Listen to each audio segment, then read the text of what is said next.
ፍቅር እስከ መቼ ነው? እስከ ሞት እኮ ነው። የባልና የሚስት ፍቅር ደግሞ መቼ ነው የሚለይ? መቼ ነው? በሞት።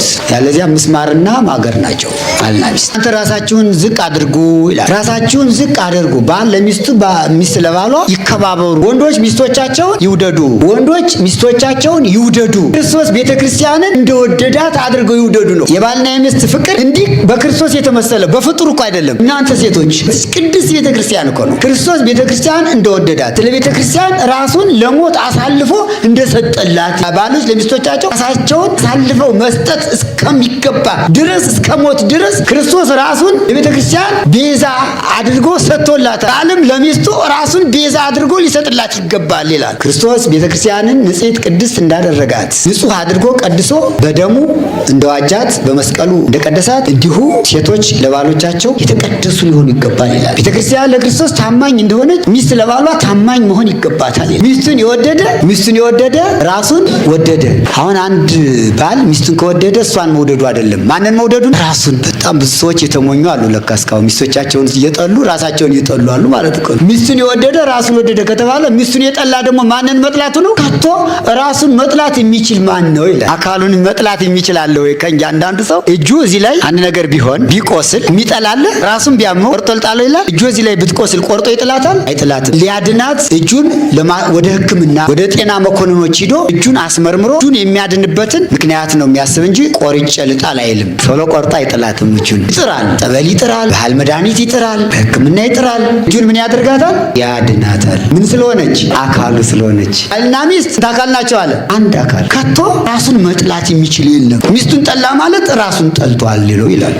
እሱ ቢርበው ይከሳል። እሷ ክሳት የእሱ ክሳት፣ የእሱ ክሳት የእሷ ክሳት። እሱ ከሳ ማለት ሚስቱ ከሳት አብራ ከስታለች። አንድ አካል ስለሆነች የእሱ ቁስል እሷ ቆስላለች። እሱ ከቆሰለ ማለት እሷ ከቆሰለች እሱ ቆስሏል ማለት እኮ ነው።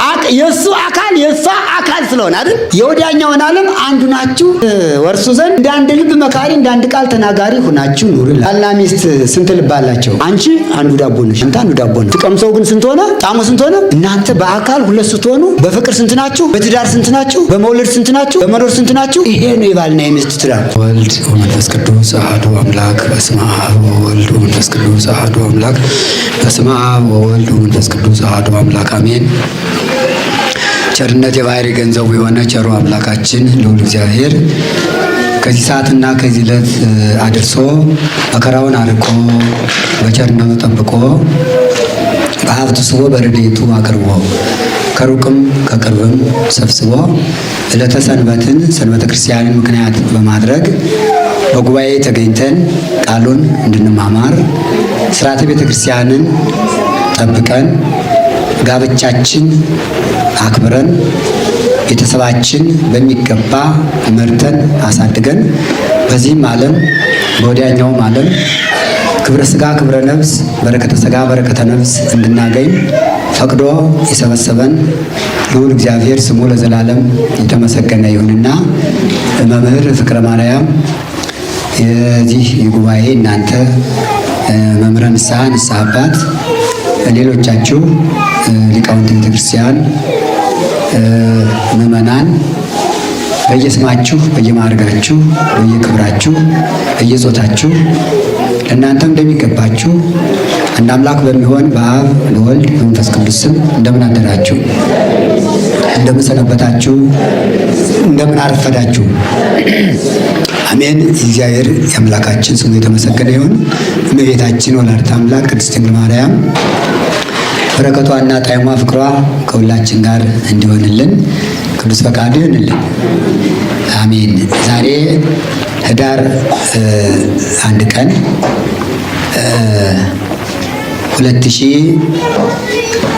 2017 ዓመተ ምህረት እዚህ ጉባኤ ተገናኝተናል።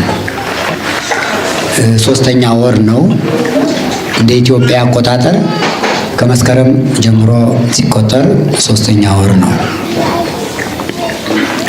መባቻ ሲጀመር መባቻ የሚል ስም ይሰጠዋል። መባቻ ማለት አንድ ወር አልፎ አንድ ወር ሲጀመር መባቻ ይባላል። መባጃ ይባላል። መባቻ ብቻ አይደለም፣ መባጃ ጃ ነው ዋናው። መቆያ ማለት መባጃ ማለት መባጃ ሐመር ይባላል። የሚባጅበት አንዱ ዓመት 365 ቀን ሲሆን እንደገና ደግሞ መባጃ እየተባለ አንዱ ዓመት በ12 ወር ተከፍሎ 30 ቀን እንደ ኢትዮጵያ አቆጣጠር 30 ቀን በፀሐይ አቆጣጠር ወር ይባላል እና ይህ ሶስተኛው ወር ህዳር ዛሬ በዕለተ እሑድ ስለባተ የወሩ መባቻ ቀን ጉባኤው እንዲካሄድ ሆኗል። ሐምሌ ላይ ይመስለኛል ተገናኝተን ጉባኤው ሲጀመር በአንድ ላይ ጸሎት ጸልየናል። አንድ ላይ ጉባኤ አካሂደናልና አሁንም እንኳን ደህና መጣችሁ፣ እንኳን አደረሳችሁ። የዛሬው ጉባኤ ደግሞ ተጨማሪ ሌሎችም አሉ። በአጋጣሚ እኔ ስመጣ እዚህ መንገድ ላይ የመድኃኔዓለም በ27 ወርሃዊ ጽዋ ማህበር ያላቸው ወንድሞች እህቶች ነበሩ እና መድኃኔዓለም 27 በሆነ ቀጥሎ በሚውለው እሑድ ማህበራቸውን የጽዋ ማህበራቸውን ያካሄዱ ነበር። አሁን ስንመጣ መንገድ ላይ ወደዚህ አብራችሁ አድርጉት ብለናቸው ዳቦውንም ይዘው መጥተው እነሱም አብረው ተቀላቅለዋልና እንኳን ደህና መጣችሁ ለማለት ነው። እንግዲህ ይህ ጉባኤ ለየት ያለ ጉባኤ ነው። ትምህርቱም ሲሰጥ ራሱን የቻለ ትምህርት ነው የሚሰጥ። ትምህርቱ መጽሐፍ ቅዱሳዊ ይሁን እንጂ ሁለቱም ባልና ሚስት በአንድ ላይ የተገኙበት ስለሆነ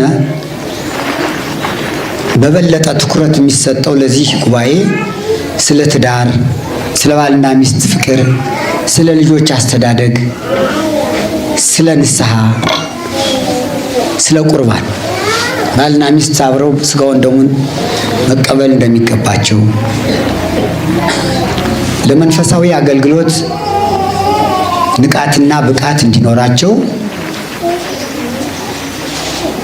የሚያስፈልግ ጉባኤ ነው።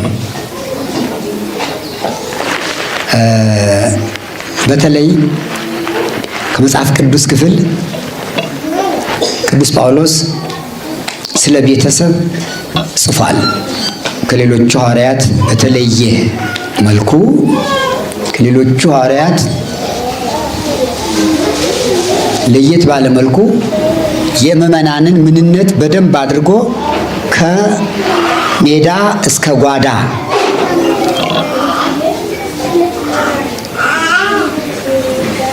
ከማጀት እስከ ጓሮ ቤት ይላል ያለውን ነገር በደንብ አድርጎ ብትን አድርጎ ጥርት አድርጎ መልእክታትን ጽፏል ቅዱስ ጳውሎስ። በእያንዳንዱ መልእክቱ በጻፋቸው መልእክቶቹ ሁሉ የቤት ስራ ይሰራል፣ የቤት ስራ ይጽፋል። የቤት ስራ ባልና ሚስት ምን ማድረግ እንዳለባቸው፣ ልጆችን እንዴት አድርጎ ማሳደግ እንዳለባቸው፣ የቤት ሰራተኞች ወንዶችም ሴቶችም እንዴት ሆነው መኖር እንዳለባቸው ስለ ቅጣት ሳይቀር ጽፏል። ብዕር ቀርጾ ብራና ዳምጦ ቀለም በጥብጦ ጽፏል። መጽሐፍ ቅዱስ ብዙ ምስጢር ያለው ሲሆን የቅዱስ ጳውሎስ መልእክታት 14 ናቸው። እነዚህ ሁሉ የምዕመናንን ምንነት በደንብ የሚያብራሩ ናቸው። ከእነዚህ መልእክቶቹ መካከል ለኤፌሶን ምዕመናን የጻፈው መልእክቱ ደግሞ በጣም ለየት ይላል። ኤፌሶን ማለት በግሪክ ወይም በጽር ውስጥ ያለች ታላቅ ከተማ ናት። ኤፌሶን ትባላለች። ቅዱስ ጳውሎስ ከዚያች ከተማ በአካል ተገኝቶ በእግረ ሥጋ ተገኝቶ በዓይነ ሥጋ ታይቶ አስተምሯቸዋል፣ አጥምቋቸዋል፣ አቁርቧቸዋል። ከዚያ በኋላ ቅዱሳን ሐዋርያት ከአንድ ቦታ አይቀመጡም። የተሰጣቸው መመሪያ ሁሩ መሃሩ ውስተ ኩሉ አጽናፈ ዓለም፣ ሂዳችሁ በአራቱ ማዕዘን ያሉትን ሁሉ አጥምቁ አስተምሩ የሚል መመሪያ ስለተሰጣቸው ከፈጣሪያቸው በአንዲቱ ሀገር ያሉትን ምዕመናን ካሳመኑ፣ ካስተማሩ፣ ካጠመቁ፣ ካቀረቡ በኋላ እንደገና ወደ ሌላው ዓለም ወደ ሌላው ሀገር ሄደው ደግሞ ያላመነውን ማሳመን ነው፣ ያልተማረውን ማስተማር ነው። ካስተማሩ በኋላ ማጥመቅ ማቁረብ ነው። አካሄዳቸው ይህ ነው የሐዋርያት መንገድ። ቅዱስ ጳውሎስ በዚህ መንገድ ኤፌሶን ከምትባል ከተማ ገብቶ የኤፌሶንን ሰዎች በሚገባ የሥላሴን አንድነት ሶስትነት ምስጢረ ሥላሴን፣ ሁለተኛ ምስጢረ ሥጋዌን፣ ሶስተኛ ምስጢረ ጥምቀትን፣ አራተኛ ምስጢረ ቁርባንን፣ አምስተኛ ምስጢረ ትንሣኤ ሙታንን፣ አምስቱን አዕማደ ምስጢር በሚገባ አስተምሮ ወደ ሌላው ሀገር ከሄደ በኋላ አንድ ጊዜ አስተምሬያለሁ፣ አጥምቄያለሁ፣ አቁርቤያለሁ ብሎ ዝም አይልም። እንደገና መልእክት ይጽፋል።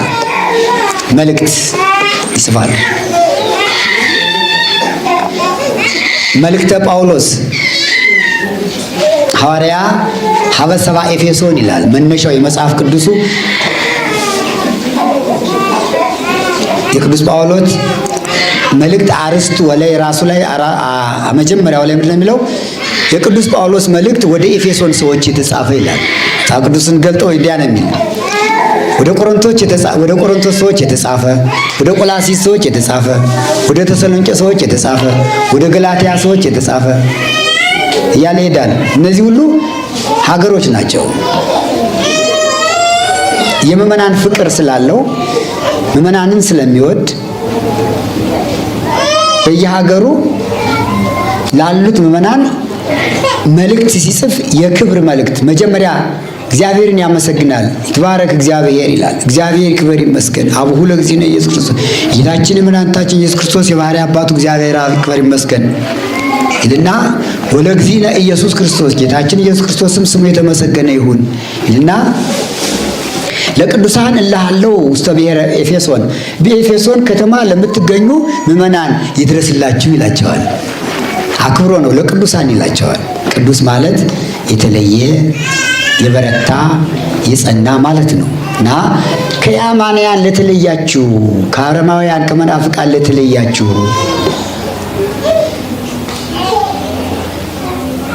የሥላሴን አንድነት ሶስትነት አውቃችሁ ሥጋውን ደሙን ተቀብላችሁ ተጠምቃችሁ በክርስቶስ ክርስቲያን በወልድ ውሉድ ተብላችሁ ለምትጠሩ ወገኖች ክርስቲያኖች ሰላም ለእናንተ ይሁን ይላቸዋል። ወጸጋ እግዚአብሔር ምስሌክሙ፣ የእግዚአብሔር ጸጋ በእናንተ ላይ አድሮ ይኑር ይላቸዋል። ምርቃት ጭምር ማለት ነው። እያንዳንዱ መልእክቱ ስትመለከቱ እንዲያ ነው የሚለው፣ እግዚአብሔር ጸጋ በእናንተ ላይ አድሮ ይኑር፣ በልጆቻችሁ ላይ አድሮ ይኑር ይላቸዋል። ይልና ወደ ውስጥ ይገባና ስለ ትዳር ባልና ሚስት እንዴት ሆነው መኖር እንዳለባቸው የባልና የሚስት ፍቅር እስከ የት እንደሆነ፣ ባል ለሚስቱ ምን እንደሆነ፣ ሚስት ለባሏ ምን እንደሆነች፣ ባል ለሚስቱ ምን ማድረግ እንዳለበት፣ ሚስት ለባሏ ምን ማድረግ እንዳለባት ውስጥ ገብቶ በመልእክቱ በደንብ አድርጎ ጽፏል። ዛሬ የምንማማረው ለኤፌሶን ሰዎች በጻፈው መልእክቱ ምዕራፍ 5 ቁጥር 21 ጀምሮ ያለውን ነው የምንማማር። የባልና የሚስት ፍቅር በሚል ርዕስ የባልና የሚስት ፍቅር በሚል ርዕስ የጻፈው ቅዱስ ጳውሎስ ነው። በመካከል ላይ ፈተናዎች ስላሉ ትዳር ዝም ብሎ አልጋ ባልጋ የሚሄድ አይደለም። አንዳንድ ጊዜ ይፈተናል። ያን ፈተና ደግሞ እንዴት መቋቋም እንደሚቻል የቅዱስ ጳውሎስ ምክር በደንብ አድርጎ ዋልታና ማገር ሆኖ ቤቱን ይመክተዋል። ቤት መሰረት ከሌለው አይጸናም። ይህ ግድግዳው መሰረት ነው። እዚህ የምናየው ይህ ግድግዳው ቋሚ ተሸካሚ ነው። ጣራው ደግሞ ከላይ ጣራ ነው። ጣራው ግድግዳው ባይኖር መቆም ይችላል? አይቆምም። ጣራውን የሚሸከመው ግድግዳው ነው። ግድግዳው ደግሞ ጣራ ከሌለው ብቻውን ከሆነ ነፋስና ፀሐይ፣ ክረምት ውሃ የሚፈራርቅበት ከሆነ ግድግዳው ይቆማል? አይቆምም። ተጠባብቀው ነው የሚኖሩ። ባልና ሚስት ናቸው። በአጭር ምሳሌ ቅዱስ ጳውሎስ ሲመስል ባልና ሚስት ጣራና ግድግዳ ናቸው። ጣራው ያለ ግድግዳ አይቆምም። ግድግዳው ያለ ጣራው አይጸናም። ባል ያለ ሚስት፣ ሚስት ያለ ባል እንዲሁ ናቸው፣ አይጸኑም። መካከል ላይ ቤቱ የሚሰራበት የሚቆምበት ነገር አለ። ባልና ሚስት መካከላቸው ምሰሶ አላቸው፣ ግድግዳ አላቸው። እሱ ፍቅር ነው ይላል፣ ትዕግስት ነው ይላል፣ ትህትና ነው ይላል፣ መከባበር ነው ይላል። ይህ ቤት እንዲሁ ግድግዳ ብለን ስሙን እንጥረው እንጂ ይህ ግድግዳ ይሄ መጨረሻ የወል ስሙ ነው የግድግዳው አይደል? ግን ከዚህ ግድግዳዎች ስንት ነገሮች አሉ? ስንት ማቴሪያሎች አሉ ታውቁታላችሁ? ምን አለ? ድንጋይ አለ፣ አሸዋ አለ፣ ሲሚንቶ አለ፣ ብረት አለ፣ ውሃ አለ፣ እንጨት አለ። እቺ የግድግዳ ብቻ ስሙ ግድግዳ ነው።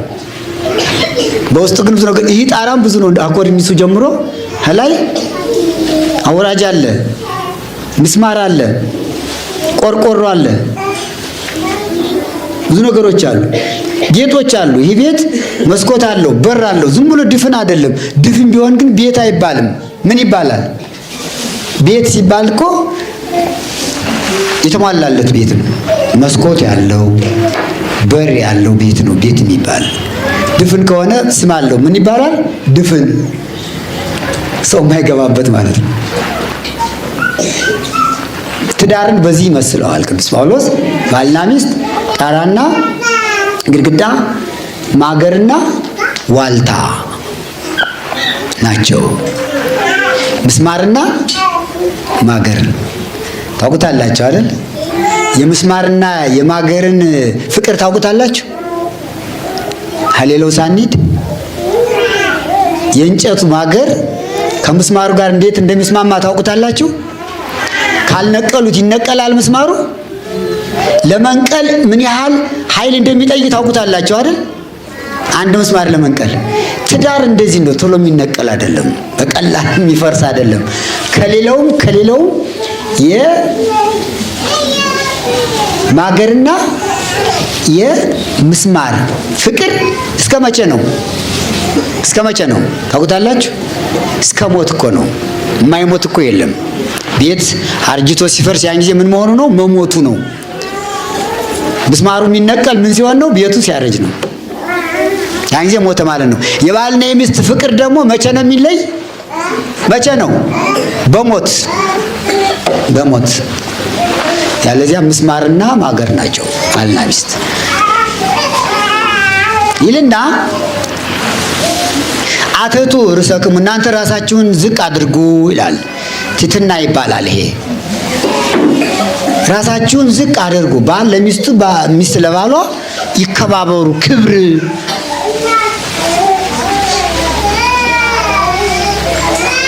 ይልና እደውኒ ያፍቅሩ አንስቲያሆሙ ወንዶች ሚስቶቻቸውን ይውደዱ። ምዕራፍ የቅዱስ ጳውሎስ መልእክት ወደ ኤፌሶን ሰዎች ምዕራፍ 5 ቁጥር 23 ላይ እደውኒ ያፍቅሩ አንስቲያሆሙ ወንዶች ሚስቶቻቸውን ይውደዱ። እየሰማችሁ ነው ወንዶች? ስሙ ወደዚህ እስቲ በሉ አንድ ጊዜ። ወንዶች ሚስቶቻቸውን ይውደዱ። ሚስቱን የማይወድ ወንድ ካለ አሁን በጣም ውስጥ እየተገረፈ ነው። ውስጡ ልቡ እየተገረፈ ነው። ባለንጋ በፍቅር አለንጋ ማለቴ ነው አይደል? እንዴት እስካሁን ሳልወዳት እያለ የፍቅር አለንጋውን ውስጡን እየገረፈው ነው አይደል? ወይ ሚስቱን የማይወድ ወንድ ካለ እዚህ ላይ እስቲ መልሱት። ወንዶች ሚስቶቻቸውን ይውደዱ። ይህ ቃል የኔ ቃል አይደለም። የማን ቃል ነው? የሐዋርያው የቅዱስ ጳውሎስ መጽሐፍ ቅዱስ። ከቤታችሁ ዳችሁም ተመልከቱ። የቅዱስ ጳውሎስ መልእክት ወደ ኤፌሶን ሰዎች ምዕራፍ 5 ቁጥር 21 ጀምራችሁ ተመልከቱ። እንዲህ ያለ የትዳር ዋልታ አላት ቤተ ክርስቲያን። መጽሐፍ ቅዱስ ስለ ትዳር ምን ይላል፣ መጽሐፍ ቅዱስ ስለ ባልና ሚስት ፍቅር ምን ይላል የሚል ሰው ቢኖር ይህን ያንብ መመልከት፣ ሴቶችም ወንዶችም። ፍቅሩን እንዲህ ይገልጥና የትምህርታችን ርዕስ ይሄ ነው። ወንዶች ሚስቶቻቸውን ይውደዱ ነው ርዕሱ። እንዲህልና ዝም ብሎ አይተውም። በከመ ክርስቶስ አፍቀራ ለቤተ ክርስቲያን ይላል ምሳሌ ሲያመጣ። ክርስቶስ ቤተ ክርስቲያንን እንደወደዳት አድርገው ይውደዱ ነው። እንደ ቀላል አይደለም ደግሞ ፍቅር እኮ ከክርስቶስ ጋር የተያያዘ ነው። ክርስቶስ ቤተ ክርስቲያንን እንደወደዳት ወንዶች ሚስቶቻቸውን ሲወዱ እንደማን ነው? ቤተ ክርስቲያን ትወዳላችሁ አይደል? ትስሙ የል ሁልጊዜ እየሄዳችሁ ቤተ ክርስቲያን መጥቶ የሚስም አለ የለም? የማይስም አለ የለም? የማይስም ማለት ነው። ቤተ ክርስቲያን የማይስም አለ? ሚስቶቻቸውን እንደ ቤተ ክርስቲያን አድርጋችሁ ሳሟቸው ይላል ቅዱስ ጳውሎስ። መሳለም ማለት ይሄ ነው። በፍቅር ነው ግን እንዴት ከክርስቶስ ጋር አነጻጸር። አሁን ወንዶች በክርስቶስ እየተመሰላችሁ እኮ ነው። እንዴት ያለ ክብር እኮ ነው የሚሰጥ። ቤተ ክርስቲያን የማን ምሳሌ ሆነች? የሴቶች ከሆነች ባሎች የማን ምሳሌዎች ሆኑ? የክርስቶስ። ትዳር ይህን ያህል ክብር አለው። የባልና የሚስት ፍቅር እንዲህ በክርስቶስ የተመሰለ በፍጡር እኮ አይደለም። ፈጣሪያችን አይደል መድኃኒዓለም ክርስቶስ? በዚያ እኮ ነው የተመሰላችሁ እናንተ ወንዶች። እናንተ ሴቶች በማን የተመሰላችሁ? በዚህ ቅድስት ቤተ ክርስቲያን እኮ ነው።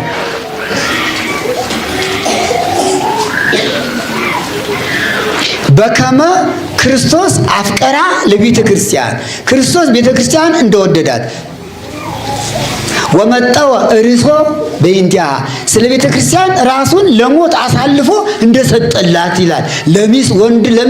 ባሎች ለሚስቶቻቸው ራሳቸውን አሳልፈው መስጠት እስከሚገባ ድረስ እስከ ሞት ድረስ ክርስቶስ ራሱን ለቤተ ክርስቲያን ቤዛ አድርጎ ሰጥቶላታል ይላል። ባልም ለሚስቱ ራሱን ቤዛ አድርጎ ሊሰጥላት ይገባል ይላል መጽሐፍ ቅዱሱ።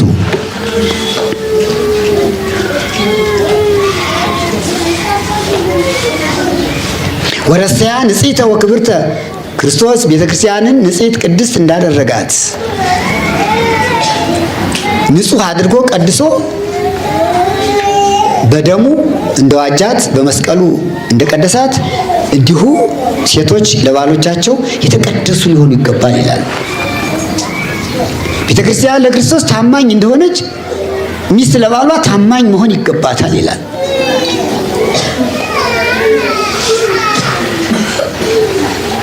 ይልና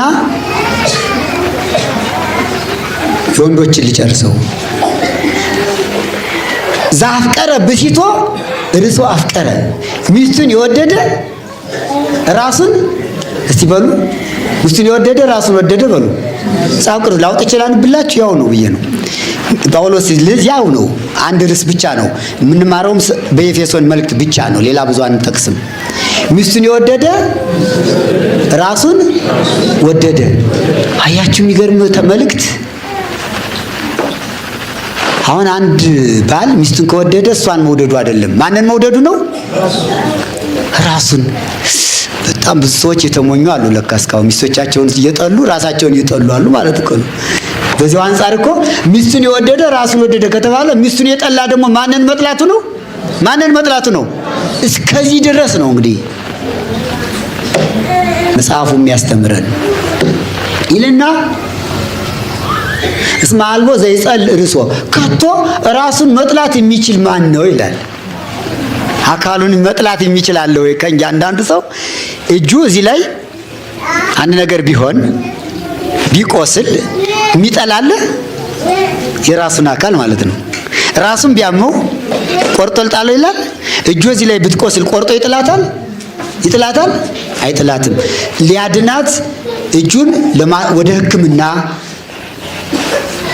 ወደ ጤና መኮንኖች ሂዶ እጁን አስመርምሮ እጁን የሚያድንበትን ምክንያት ነው የሚያስብ እንጂ ቆርጬ ልጣል አይልም።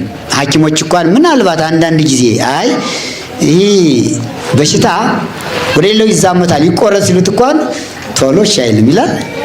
እስቲ ቤተሰብ ላማክር አይደል የሚል ቶሎ ቆርጣ አይጥላትም እጁን።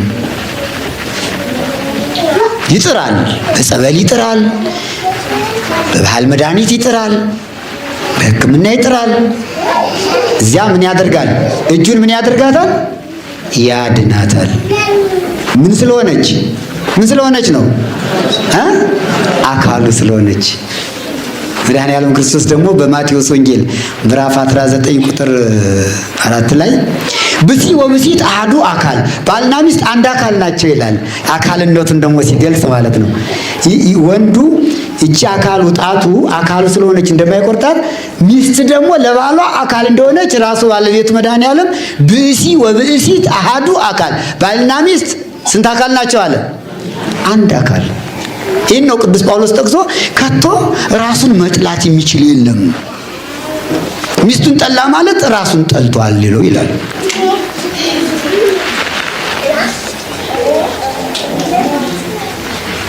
እንግዲህ የባልና የሚስት ፍቅር በክርስቶስና በቤተ ክርስቲያን እንደገና በአካል ከተመሰለ እንግዲህ ለአንበሳ አይመትሩም ለብል አይነግሩም ይላል አይደል? ለአንበሳ አይመትሩም ማለት ነው። በጅቱን ለአንበሳ አነቆዳዋ ነው መጣል ማለት ነው። ያውቅበታል እሱ ማለት ነው። መላጡን እንደ ሽንኩርት መጋጡን ቁርጥምጥም ማድረጉን አንበሳ ብልሃት ስላለው አንዳንድ ሰው ለአንበሳ አርዶ ምን ሲል የሚውል ከሆነ ተጃጅሏል፣ ጅል ሰው ነው። ለምን? አንበሳ ያውቅበታል መለያውን። እሱ እንደዚህ እንደኛ ሲከተፍ አይፈልግም። እዚች ላይ ስብር፣ እዚህ ላይ ስብር፣ እጃችንም እዚህ ስብር አድርጎ የበሬውን ቁርጥም ማድረግ ስለሚያውቅ ለአንበሳ አይመትሩም ይባላል። አንበሳ አመታሩ አይፈልግም፣ ራሱ ይመትረዋል። ዝም ብለህ ለሱ ምኑን አቅርብለት ነው? በጉን አቅርብለት፣ ላሙን አቅርብለት። ለብልህ ደግሞ አይነግሩም። አሁን እዚህ በላይ ለእናንተ መልእክት አልናገርም እያልኳችሁ ነው። ሰምታችሁኛል አይደል? እዚህ በኋላ ሌላ ማብራሪያ ያስፈልጋል። 3 ነገሮች። አንደኛ ባሎች ሚስቶቻችሁን ውደዱ። ከቶ ራሱን መጥላት የሚችል የለም። ራሱን እንደሚወድ ሚስቱን እንደራሱ አድርጎ ይውደድ። እነዚህ 3 ነገሮች ካሉ ማንኛውም ባል የሆነ ሁሉ ሚስቱን እንደሚወድ ዝርዝር ያስፈልገዋል። በቃ አይደል? ለአንበሳ አይመትሩም ማለት ለብል አይነግሩም ማለት ይሄ። ወደ ሴቶች ልምጣ። ወከማሁ አንትን ይህ አንስተ ኮነን አላምታቲክ እዚያው ላይ ነው መቱን ነው የሚሄደው። እናንተ ሴቶች ለባሎቻችሁ ታዘዙ። የሰማችሁ ነው፣ እንዳታኮርፉ። እነሱን ውደዱ እንዳለ እኛን ለምን ውደዱ አላለንም፣ ለምን ታዘዙ አለን የሚሉ ሴቶች ስላሉ እኮ ነው። የኛን እንዴት ለወጠው? እነሱን ሚስቶቻችሁን ውደዱ ብሎ እኛ ባሎቻችሁን ውደዱ ሳይል እንዴት ታዘዙ አለን የሚሉ አሉ እኮ ብዙ። ዲሞክራሲያችን ነፍጎናል፣ ቤተክርስቲያን ነፍጋናለች የሚሉ የሉም አሉ እኮ። እዚህም ትኖራላችሁ፣ የከፋችሁ እንዳትኖሩ። ትእዛዙን ሳመጣው ደግሞ በጣም ደስ ይላችኋል። መልእክት ስላለው ነው። አምላካዊ ትእዛዝ እንጂ ፍጡር እንዳይመስላችሁ። አምላካዊ ክብር ነው። አምላካዊ ክብር ነው። ቅዱስ ጴጥሮስ አሁንም ቅዱስ ጴጥሮስ ይመጣል። በመልእክቱ የቅዱስ ጴጥሮስ መልእክት መጀመሪያይቱ ምዕራፍ 3 ቁጥር 1 ላይ እንዲህ ይላል፣ እናንተ ሴቶች ወከማሁ አንትን አንስተ ኮነን አላምታቲክን፣ እናንተ ሴቶች ለባሎቻችሁ ምን በሉ አለ? በሉ እንጂ። ቅድም እነሱ የመጽሐፍ ቅዱስ ቃል ሲሉ ሰምታችሁ የለ? እስቲ በሉ እናንተ ደግሞ እናንተ ሴቶች በሉ ለባሎቻችሁ ታዘዙ። አሁን ማትታዘዝ ካለች ቅድም እንዳልኩት በምን አለንጋ? በትትና አለንጋ፣ በትእዛዝ አለንጋ ሸንቆጥ ታዘዛለሁ እስካሁን ድረስ ለካ እንድንል ነው። እሺ ይልና ከመሳራ ይላል ይገልጻችሁ ቅዱስ ጴጥሮስ እንደ ሳራ ይላል። ሰምታችሁ ታውቃላችሁ። ይህን መልስ ይነበብ አይደል? እንደ ሳራ አንጻር ቅዱስ ጳውሎስ እንደ ክርስቶስ ነበር ያለ። ክርስቶስ ቤተክርስቲያን እንደወደዳት አንተ ወንድ ሚስትህን እንደ ቤተክርስቲያን አድርገው ወደድ ነው። ደግሞ ቅዱስ ጴጥሮስ ደግሞ እንደ ሳራ ይልና ሳራ ለአብርሃም ትታዘዝ እንደነበር ነው ታዘዙ ያልኳችሁ እንጂ ዝም ብዬ አይደለም ይላል። አያችሁ? ከመሳራ ይልና ትትየዘዞ ለአብርሃም ወእግዚእ ትብሎ ሳራ ባለቤቷን ምን ትለው ነበር ነው ያለው? ጌታዬ። እስኪ ጌታዬ በሉ። ጌታዬ። ጌታ ማለት ነው ማለት ነው። ገዥ ማለት እኮ ነው። አያችን ነው ለባሎቻችሁ ተገዙ ያለውን ነው። ሳራ ጌቴ ማለት እግዚእ እንላለን። አሁን እግዚእ ኢየሱስ ማለት ነው። ጌታ ኢየሱስ ማለት ነው። እግዚእትነ ማርያም ማለት ምን ማለት ነው? እመቤታችን ማለት ነው። ጌታ ማለት ገዥ ማለት ነው። ጌታዬ ትለው ነበር። ማናት እሷ? ቅድስት ሳራ ታውቋታላችሁ? ጌታዬ ትለው ነበረ። ምን ትለው ነበር? እግዚእ አዲየኑ እግዚእ ሊቀኑ። ሥላሴ ከቤት ገብተው ኦሪት ዘፍጥረት ምዕራፍ 18 ቁጥር 1 ላይ እንደተጻፈው ሥላሴ ሐምሌ 5 ቀን ከአብርሃምና ከሳራ ቤት ገቡ። ማዕዱ ቀረበ። ሳራም ዳቦውን አቀረበች። እንግዳቸውን ተቀበሉ። እንግዶቹ አብ ወልድ መንፈስ ቅዱስ ናቸው። ሥላሴ አጋዕዝተ ዓለም ሥላሴ እዚህ ስለው የምናያቸው እና ለአብርሃም አንድ ነገር ነገሩት። ጥሩ የሆነ ዜና የምስራች። እንደገና ሳራ ባለቤቷ አብርሃምን ማን እንደምትለው ለማወቅም ጭምር ነው። የሳራን ትህትና፣ የሳራን አገልጋይነት፣ የሳራን ደግነት ለማወቅ ሥላሴ አንድ ነገር ተናገሩ። ምን አሉ? ከሶስቱ አንዱ አመ ከመዮም ገባ አቤከ፣ የዛሬ ዓመት ወደ አንተ እመጣለሁ። ሳራ ብእሲትከ ትጸንስ ለከ ወትወልድ ወልደ፣ ሚስትህ ሳራ ጸንሳ ወንድ ልጅ ትወልዳለች አሉ። መጽሐፍ ቅዱስ ላይ ተጽፏል። ያን ጊዜ ሳራ ትሰማለች። ያለች የት ነበረ ታውቁታላችሁ? የት ነው የነበረች? አጓዳው ውስጥ ምን እያደረገች? ዳቦ እየጋገረች። ትእዛዝ ማለት ሌላ እንዳይመስላችሁ። እረሽ ቆፍሪ እኮ አይደለም ትእዛዙ። ዳቦ ጋግሪ አይደል ያላት አብርሃም? ያን እኮ ነው ጌታዬ እያለ ትእዛዝ ያለ። ወጥ ስሪ አላት። እሺ አለች። ዳቦ ጋግሪ እሺ አለች። ሌላ ምን አለ? ይሄ እኮ ነው ትእዛዝ የተባለው። ለባሎቻችሁ ታዘዙ። አሁን ሌሎች ባሎች ያዟቸዋል? ከዚህ ውጭ አለ? እስኪ ንገሩኝ። እንጀራ አቅርቢ እባክሽ ነው አይደል? ረፍዶብኛል፣ ቶሎ የእጅ ውሃ አምጪና ቁርስ ደግሞ ለብቻው አይደለም አይደል? ምንድን ነው የሚል እንብላ። ይሄ እኮ ነው ታዲያ። እሱ ጓዳ ገብቶ ያውጣው። ቢገባ ደግሞ ችግር ነው። ይመቻል? ወንድ ልጅ አሞሰ በገባ ይመቻል? አይመችም። ብዙ ምስጢር አለ አይደል? ታውቁታላችሁ። ወንድም ጓዳ ገባ እንስት ነው የሚባል በሀገራችን በኢትዮጵያ ነውር ነው።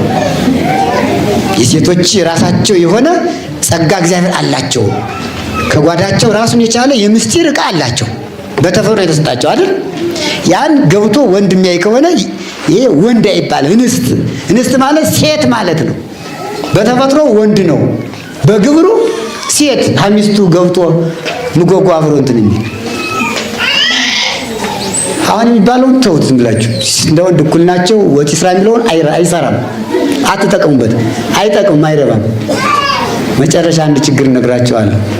የእኩልነት እንዴት እንደሚጎዳ በደርግ ጊዜ የሆነውን አይሴማና የወማ የሚባል ታውቁት ነበር አይደል? እነግራቸዋለሁ መጨረሻ ላይ። ለዳኛም ለፍርድ ቤት ያስቸገረ ጉዳይ ነበር እና መጨረሻ ላይ ሰጠ እነግራቸዋለሁ። ትእዛዙ ከባድ አይደለም ይላል። እንጀራ ጋግሪ ነው፣ ሌላ ምን አለ? ወጥ ስሪ ነው፣ ሌላ ምን አለ? አሁን ይሄ ከባድ ትእዛዝ ነው እንዴ? ገበሬውን እኮ የከተማውን አትዩ። ገበሬው እኮ 9 ወር ጋር ሲያርስ ከርሞ ሰኔ ላይ ዘርቶ ሐምሌ ላይ አርሞ ኮትኩቶ መስከረም ላይ እሸት ነዶዞ ሲገባ ህዳር፣ ታኅሳስ፣ ጥር ላይ ምርቱን ዞ ሲገባ ድካሙን እዩት። አለው ረፍት። ያን አምጥቶ አገባላት ለሴቲቱ። እሷ ቤት የገባውን ዘርታ ብታገባ ሆነ ከባድ ነው ስራው። የማንም ይከብድ? የወንዱ ነው የሴቷ? እንዲሁም የገጠሮች እኮ አብረው ነው የሚያጭዱ፣ አብረው ነው የሚያርሙ። ጠንካሮች ናቸው። መቀነት አለ እዚህ ታውቁት የለ? ወገባቸው ጥብቅ። ሌሊት ሲፈጩ ያድራሉ። ማልዳ ውሃ ይቀዳሉ።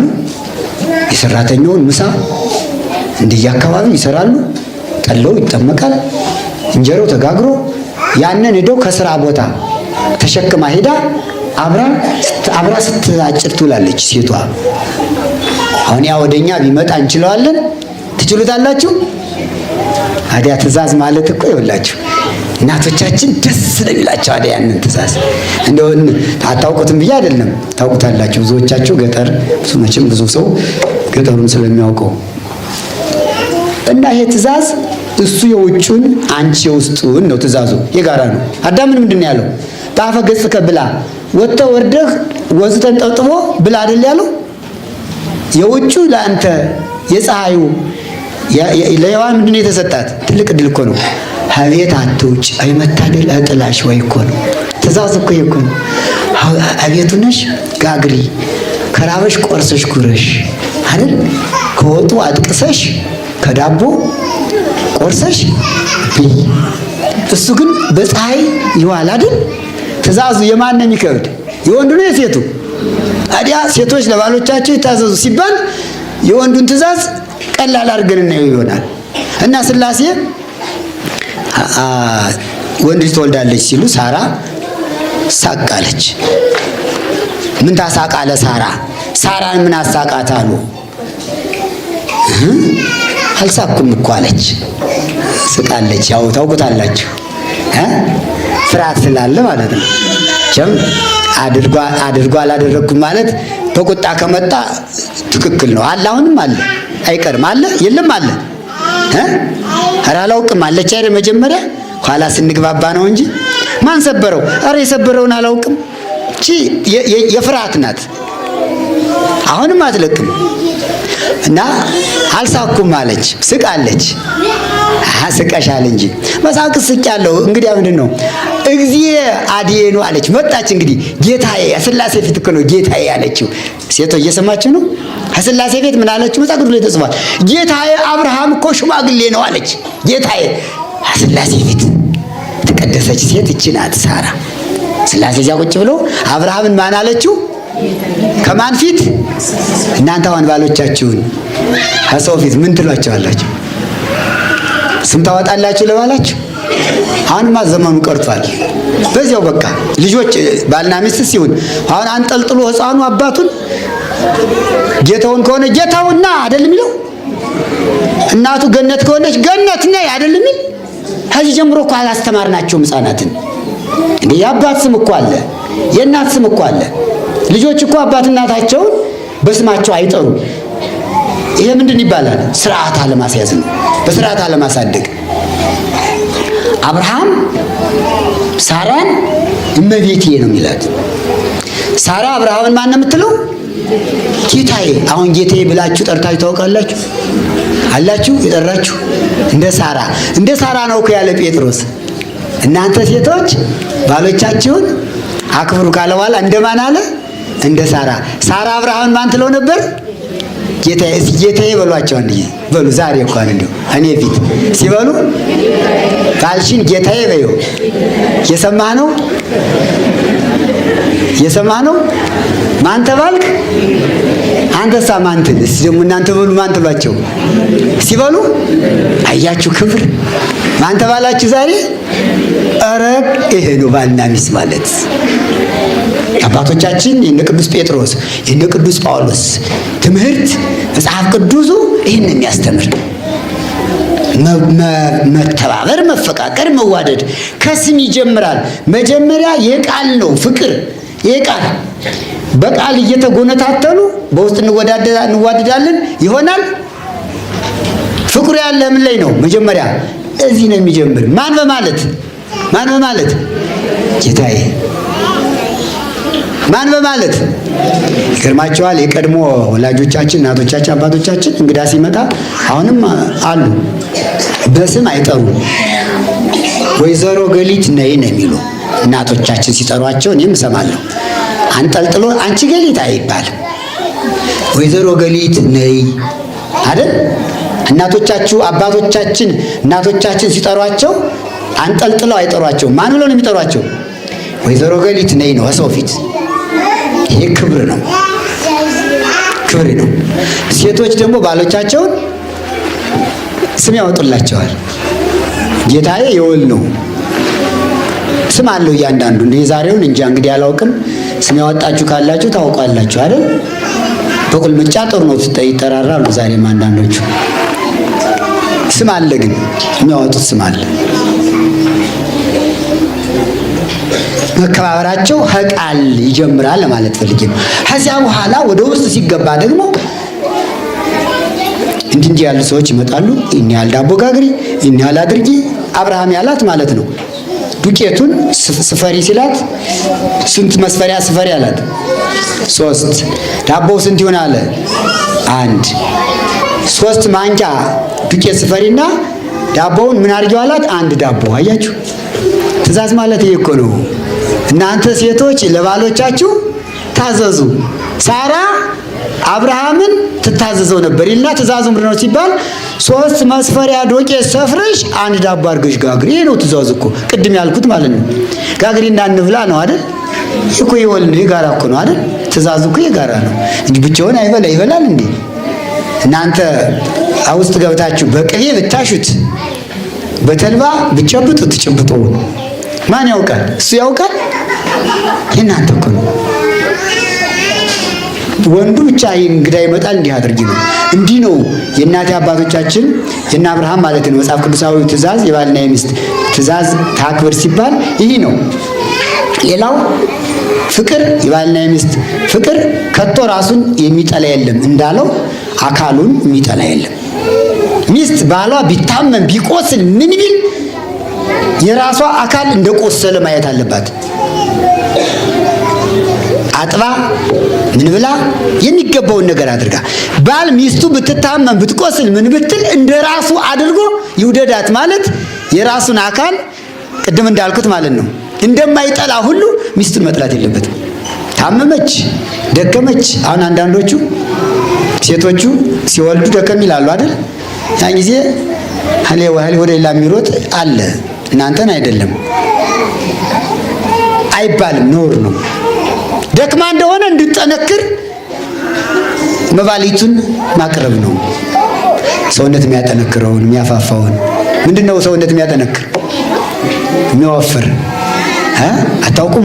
ወንዶች ነው የምታይ። አታውቁም? ሲንገሩኝ ምን አልከኝ? አጥሚት። እሺ ሌላስ? አሁን ጥሩ ተናገርክ። አጥሚትማ መቼ ጓዳቸው አጣችሁ? እሷስ የአጥሚት በሶና አጥሚትማ እሷ ነው ያለ። አሁን እውነቱን ተናገረ። ምን አለ? በጉን ማምጣት ይችላል። አንተ የሚጠበቅብህ በጉን ሂደህ ገዝተህ ጎትተህ አምጥተህ ማሰረጋቱ ሲጮህ ገና ደስ ይላታል አይላትም? ሲታሰር ሞቶ ደስ አይላችሁም ሴቶች? ያ ሲታረድ ይሄ ነው የሴቶችን ችግር መፍታት እንጂ እሷ ከስታለች ብሎ ሌላ ሴት ማየት ምንድን ነው ይሄ? ከዚያው ያለ ሐኪም እኮ ነው። ምግብ እኮ ሐኪም ነው። ሐኪሞች ታዛላችሁ አላችሁ፣ ዶክተሮች አላችሁ አይደለ? ከኒን ያለ ምግብ ይወሰዳል እንደምታዙና አይደለ? ያ እኮ ነው። ከኒኑ የሚሰራ እኮ በምግብ ነው አይደል? ምግብ እንኳን ለአካላችን ለከኒና ምንድነው? መድኃኒት እኮ ነው። ከኒኑ አሁን መድኃኒት ነው ስሙ አይደለ? ብቻውን አይሰራም። አሁን ክኒኑ ምን ፈልጓል ማለት ነው? ለራሱ መድኃኒት ይፈልጋል። ምን ይፈልጋል? የክኒኑ መድኃኒት ለራሱ ምንድነው? ምግብ እኮ ነው። ብቻውን አይሰራም። ስለዚህ ምግብ ያስፈልጋቸዋል ለደከሙ ሴቶች። ወንዱ በዚህ ዙሪያ ሚስቱን እንደራሱ አድርጎ ከወደዳት እንዲያ ነው የሚደረግ። የራሱን አካል ምን የሚል የለም የሚጠላ የለው ነውና እሱ ቢርበው ይከሳል። የእሷ ክሳት የእሱ ክሳት ነው። የእሱ ክሳት የእሷ ክሳት ነው። እሱ ከሳ ማለት ሚስቱ ከሳት አብራ ከስታለች። እኛ የሚመስለን ያው እሱ ስለከሳ እሷ ስላልከሳች የራሷን አካል እያየች ያልከሰው መስሏታል። እንደ መጽሐፍ ቅዱስ ግን ባልና ሚስት ምንድን ስንት አካል ናቸው? አንድ አካል ስለሆነች የእሱ ቁስል እሷ ቆስላለች። እሱ ከቆሰለ ማለት እኮ ነው። እሷ ከቆሰለች እሱ ቆስሏል ማለት እኮ ነው። የእሱ አካል የእሷ አካል ስለሆነ አይደል? እዚህ ነው መጽሐፍ ቅዱስ የሚነግረን የባልና የሚስትን አንድነት በአካል እንደዚህ ነው ይልና መጨረሻው እናንተ ባሎች ሚስቶቻችሁን ውደዱ፣ እናንተ ሚስቶችም ባሎቻችሁን አክብሩ፣ ታዘዙ ይልና ከመ ትኩኑ ወትኩኑ አሐደ አንድ መንግስተ ሰማያትን ተወርሱ ዘንድ ይላል መጨረሻ ላይ። የዚህን ዓለም አየና ካሳየ በኋላ የወዲያኛውን ዓለም አንዱ ናችሁ ትወርሱ ዘንድ እንደ አንድ ልብ መካሪ እንደ አንድ ቃል ተናጋሪ ሁናችሁ ኑሩ ይላል። አንድ ቃል ተናጋሪና አንድ ልብ መካሪ ይባላል። ባልና ሚስት ስንት ልብ አላቸው? ስንት ልብ ነው ያላቸው? ሁለት። እሷም አንድ አካል ናት፣ እሱም አንድ አካል ናት። በሐሳብ ስንት ይሆናል ሲገጣጠም? ግማሽ እንጀራና ግማሽ እንጀራ ሲጋጠም ስንት ይሆናል? የባልና ሚስት ልብ ይሄ ነው፣ አንድ ነው። በአካል ስንታይ ሁለት ነን አይደል? ግማሽ እንጀራ በሉት። ያ ግማሽ እንጀራ ማን ነው የተከፈለ? እዚህ ወንጀራው ነው ራሱ ሌላ እኮ አልመጣም። መልሰን ግጥም ስናደርገው ምን ይሆናል? አንድ እንጀራ። ባልና ሚስት ስንት ናቸው? ስንት እንጀራ ናቸው? ሁለት እንጀራ ናቸው? ተናገሩኝ። ስንት እንጀራ ናቸው ባልና ሚስት? አንድ እንጀራ። አንድ እንጀራ እዚህ ላይ ግማሹን እናስቀምጥና ያን ግማሽም ቁርስ አድርገን እንጉረስ። ቀመስኩት። ሁለት ነው ዳቦ። ጣዕሙ ስንት ነው? እንደዚህ ማለት ነው። እናንተ እነዚያ ቅድም ያሰነሳዋቸው አንቺ አንዱ ዳቦ ነሽ፣ አንተ አንዱ ዳቦ ነው። ሲቀምሰው ግን ስንት ሆነ? ጣዕሙ ስንት ሆነ? እናንተ በአካል ሁለት ስትሆኑ በፍቅር ስንት ናችሁ? በትዳር ስንት ናችሁ? በመውለድ ስንት ናችሁ? በመኖር ስንት ናችሁ? ይሄ ነው የባልና የሚስት ትዳር። ምዕመናን ባጭሩ ባልና ሚስት እንደዚህ ናቸው። ምናልባት ሴቶች በጾታቸው የሚለብሱት ቀሚስ ስለሆነ ወንዶች በጾታቸው የሚለብሱት ሱሪና ኮት ስለሆነ ልዩ እንዳይመስላችሁ። ይህ የተፈጥሮ ጉዳይ ነው። እግዚአብሔር አዳምን ወንድ አድርጎ ስለፈጠረው፣ ሔዋንን ሴት አድርጎ ስለፈጠራት አዳም ሱሪውን እጀጠባቡን ኮቱን እንዲለብስ ስለፈቀደ፣ ሔዋን ቀሚሱን እንድትለብስ ስለፈቀደ በልብስ እና በጾታ በተፈጥሯዊ ጾታ በአካል ስለተለያዩ ውስጣቸው ግን ምንድነው? እንደውም ይገርማቸዋል። አዳም መጀመሪያ ተፈጠረ። ሔዋን ከምን የተገኘች? አዳምና ሔዋን ስንት ናቸው? አንድ። እሺ፣ ከሱ አካል ስለተገኘች አንድ ናቸው። በጾታሳ ደግሞ በጾታ ስንት ናቸው? ሁለት፣ ሴትና ወንድ። ግን ከወንዱ ሴት ተገኘች። ከአዳም ከወንዱ እንዴት አድርጎ አስገኛት? እናንተ የሚገርም ነገር እኮ ነው። ከዚያ ነው የሚጀምር የባልና የሚስት ፍቅር፣ አንድ አካል መሆናቸው።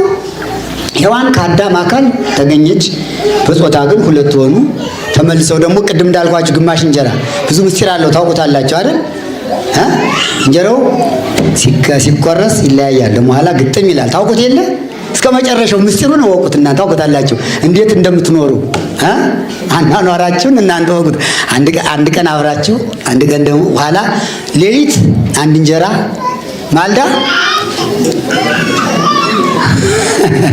ማልዳ በልብስ በጾታ። ይሄ እኮ ነው እስከዚህ ድረስ አብሮ የሚዘልቅ ነው፣ እስከ ሩካቤው ድረስ ማለት ነው። የባልና ሚስት ሩካቤያቸው በአንድ አልጋ ሲተኙ አንድ አካል ናቸው። ማልዳ ሲነሱ ደግሞ እሷም የራሷን እሱም የራሱን ስለሲለያዩ ስንት ናቸው? ሁለት ናቸው። በአካል ሁለት ይሁኑ እንጂ በሐሳብ ስንት ናቸው? አንድ ናቸው። በፍቅር ስንት ናቸው? በቃ ይሄ ነው። ልጆቻቸውንም ሲያሳድጉ አበዛውባችሁ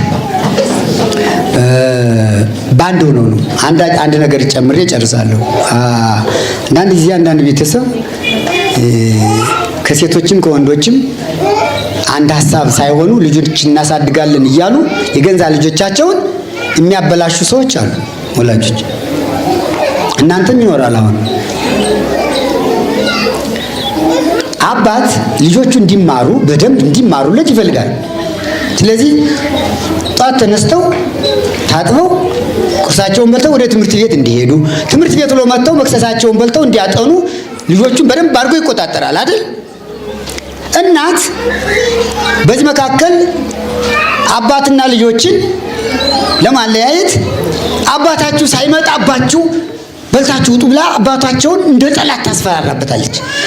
ትኖራላችሁ እዚህ ውስጥ አባትሽ ሳይመጣ አባት ሳይመጣ ጨካኝ አባት አድርገው የሚያሳድጉ እናቱ ሴቶች አሉ። እነዚህ የተረገሙ ናቸው። ልጆች አባታቸውን እንዲጠሉ የሚያደርጉ መጣባችሁ ሳይመጣ በጓዳ ውጡ የምትሉ ትኖሩ ይሆን? ካላችሁ ተሳስታችኋል። የአባት እኮ ልጁ ነገ ዶክተር ፕሮፌሰር እንዲሆን ነው። ፕሮፌሰሩ አላችሁ አይደል? እዚህ መካከል አላችሁ፣ ዶክተሮች አላችሁ አይደል? በማን ጥረት ነው እዚህ ባህር እየደረሳችሁ? በአባታችሁ ጥረት አይደል? ተማር ስላለ አይደል? አጥና ስላለ አይደል? ያቺ ልፍስፍስ ግን ትምህርት ቤት እንዳይሄዱ አባት ሳይመጣ በዚህ ውጡ እያለች ብዙ ደንቆሮ አለ እኮ ያልተማረ አይደል? የማይጽፉልህ እኮ አለ ሄዶ ሲጫወት የሚውል። ይሄ የእናቲቱ ስንፍና ደካማ ሁና ልጇን የገደለች ከአባቱ ጋር ያጣላች አለች ብዙ ሰነፍ። ደግሞ እንደገና ደግሞ እናት ቶሎ ትምራችሁ ሂዱ ቶሎ ስትል አባት ደግሞ ታያቸው ልጆችን አትቀስቅሻቸው የሚል አለ። እናንተም ይኸው ትኖራላችሁ። ታያቸው እባክሽ ተኝተው ያርፍዱ በውርጫ አትቀስቅሻቸው የሚል ይኖራል ሰነፍ። እየወቀስኳችሁ ጭምር ነው ካለ አስተካክሉ። ከዚያ በኋላ እነዚያ ልጆች እናታቸውን ይጠሏታል። እማዬ እኮ እኛን ታሰቃየናለች አባታችን ነው እንጂ እያሉ ማንን ይጠላሉ? እናታቸውን ይጠላሉ። መሆን ያለበት ግን ምንድን ነው? ሁለቱ መመካከር፣ አንድ ልብ ከሆኑ ባልና ሚስት ልጆቻችን እንዴት አድርገን እናሳድግ፣ እንዲህ እንዲያደርጉ፣ አንቺም ተቆጫቸው እኔም እቆጣቸዋለሁ ይሉና አንድ ቃል ከሆኗ ባልና ሚስት ልጆች ምን ይላሉ? አባዬ ይቆጣኛል፣ እማዬ ትቆጣኛለች። ይኸው አንድ ቃል ማለት ይሄ ነው።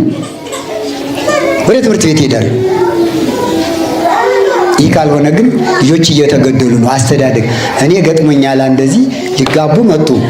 አሜሪካ ነው ወንዱ ልጅ፣ ሴቷ እዚህ ናት እና ትንሽ ምክር እስቲ እንደው ምከረን ብለው መጡ። አንድ ቀን እዚህ አሁን አንዳንድ አሳዳጊ እኮ የገደለው ልጅ አለ። እናት ይማሩ ስትል አባት አይማሩ፣ እናት አባት ይማሩ ሲል እናት አትማሩ የምትል ልጆች እኮ አሉ። ይሄ እኮ አስቸጋሪ ነው። እናንተ ስትወልዱ ልጆቻችሁን ተመካክራችሁ ነው ማሳደግ። ስልስ ያ አሜሪካን የመጣው ሰው ተነገጠና እንዴ እኔ እኮ አባቴን አልወደውም አለ። ንስሐ ነው። ለምን አልኩት? አሁን እርስዎ እንዳሉት እናቴ አባታችሁ ሳይመጣባችሁ ውጡ ነበር የምትለነ፣ ሊገርፋችሁ ነው ስለምትልና አልወደውም። ያን ጊዜ ሕፃኑኝ ነው አለ። ዛሬ ትልቅ የ30 ዓመት ሰው ነው። ዛሬ አለ ብር ስልክ አሜሪካ ለአባቴና ለእናቴ እኩል አልክላቸውም አለ። ከልቤ እንደጠለሁት ነው አለ። እንግዲህ ተመልከቱ፣ ከሕፃንነት ጀምራ ያቺ እናት አባቱን እንዲጠላ አድርገው አድጎ እኮ ነው እንግዲህ ያልተሰበረ ልብ እዩት እንግዲህ እንዴት እንደገደለችው አውቆ ተምሮ እንኳን ያልተመለሰ አይምሮ። እናሳ አንተን ተምረህ ለዚህ ደረጃ ያበቃ የአባት ምክር ነው እናትህ እስቲ ያስበው አልኩት። እሱም አባቴ እየተቆጣ ነው ያስተማረኝ። አዲያ እናትህ እኮ አልጠቀመችም እንዴት ጠላኸው ስለው ተሳስቻለሁ አለ። በል አሁን ብር መላክ ከጀመርክበት ጀምሮ የላከውን ያቋረጥክበትን የአባትህን ካሳ ላክለት ለእሷ እንዳትልክ አልኩት። ተሳስቻለሁ